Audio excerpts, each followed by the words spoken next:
돈이 들어와도 금방 사라지는 사람들. 평생 가난한 이유를 모르면 끝장난다. 돈이 벌리는데도 통장 잔고가 왜 비어 있을까? 많은 사람들이 이렇게 고민합니다. 월급이 들어오면 잠깐 풍족한데 왜 며칠 만에 사라질까? 보너스를 받아도 늘 돈이 부족한 이유가 뭘까? 열심히 벌고 있는데도 왜 항상 가난한 느낌이 들까? 놀랍게도 돈이 많아도 가난한 사람과 돈이 적어도 부자가 되는 사람이 있습니다. 소득이 중요한 게 아니라 돈이 사라지는 패턴을 모르면 평생 가난하게 살게 됩니다.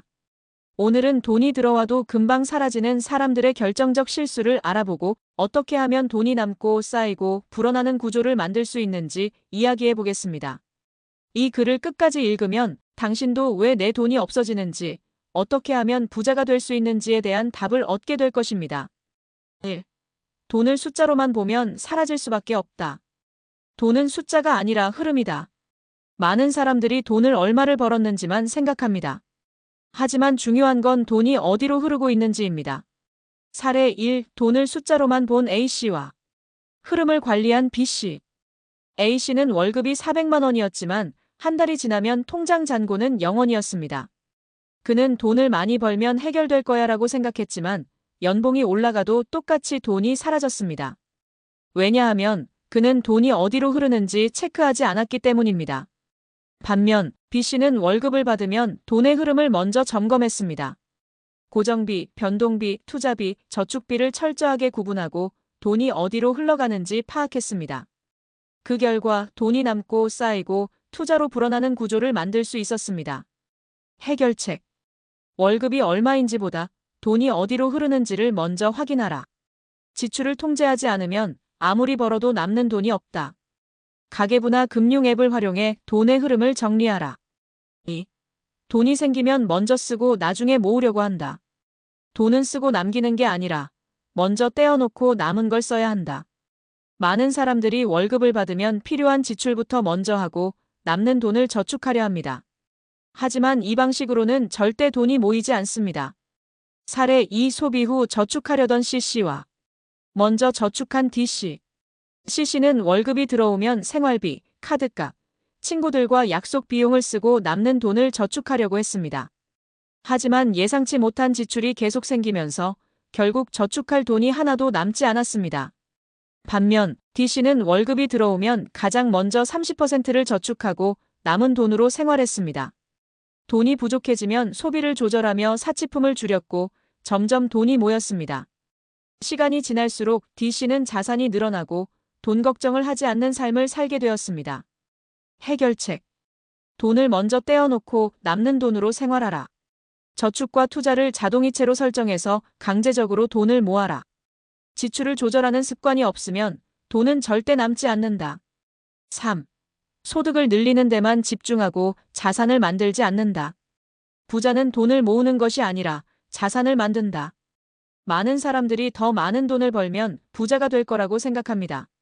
하지만 연봉이 높아도 자산을 만들지 않으면 평생 돈 걱정을 해야 합니다. 사례 3. 소득만 늘리려던 E씨와 자산을 만든 F씨. E씨는 연봉이 1억 원이었지만 돈을 모으기만 했습니다. 하지만 시간이 지나면서 물가 상승, 생활비 증가로 인해 그의 돈은 점점 가치가 줄어들었습니다. 반면 F씨는 연봉이 5천만 원이었지만 돈을 자산으로 바꾸는 습관을 들였습니다. 주식, 부동산, 배당주, 사업 등 돈이 들어오는 시스템을 만들었습니다. 결국 몇 년 후 그는 일하지 않아도 돈이 들어오는 경제적 자유를 얻게 되었습니다. 해결책. 연봉이 오르는 것만 신경 쓰지 말고 자산을 만드는 방법을 배워라. 돈을 소비하지 말고 돈이 나를 위해 일하게 만들어라. 소득이 많아도 자산이 없으면 가난할 수밖에 없다. 4.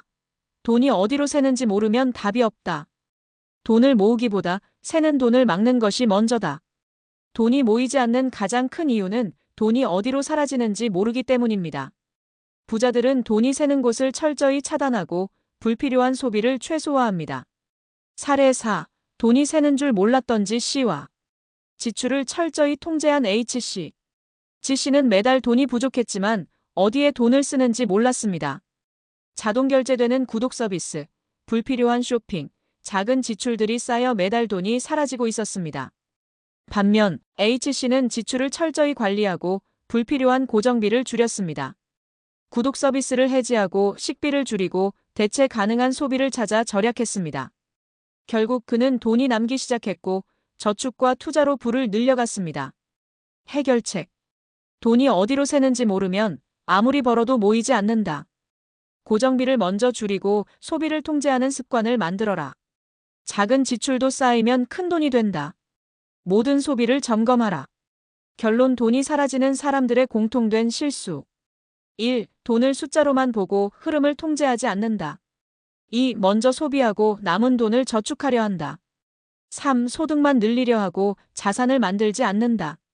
4. 돈이 어디로 새는지 모르고 무계획적으로 쓴다. 이제 당신은 돈이 사라지는 이유를 알았습니다. 오늘부터 돈을 다루는 방식을 바꾸세요. 부자가 되는 길이 열릴 것입니다.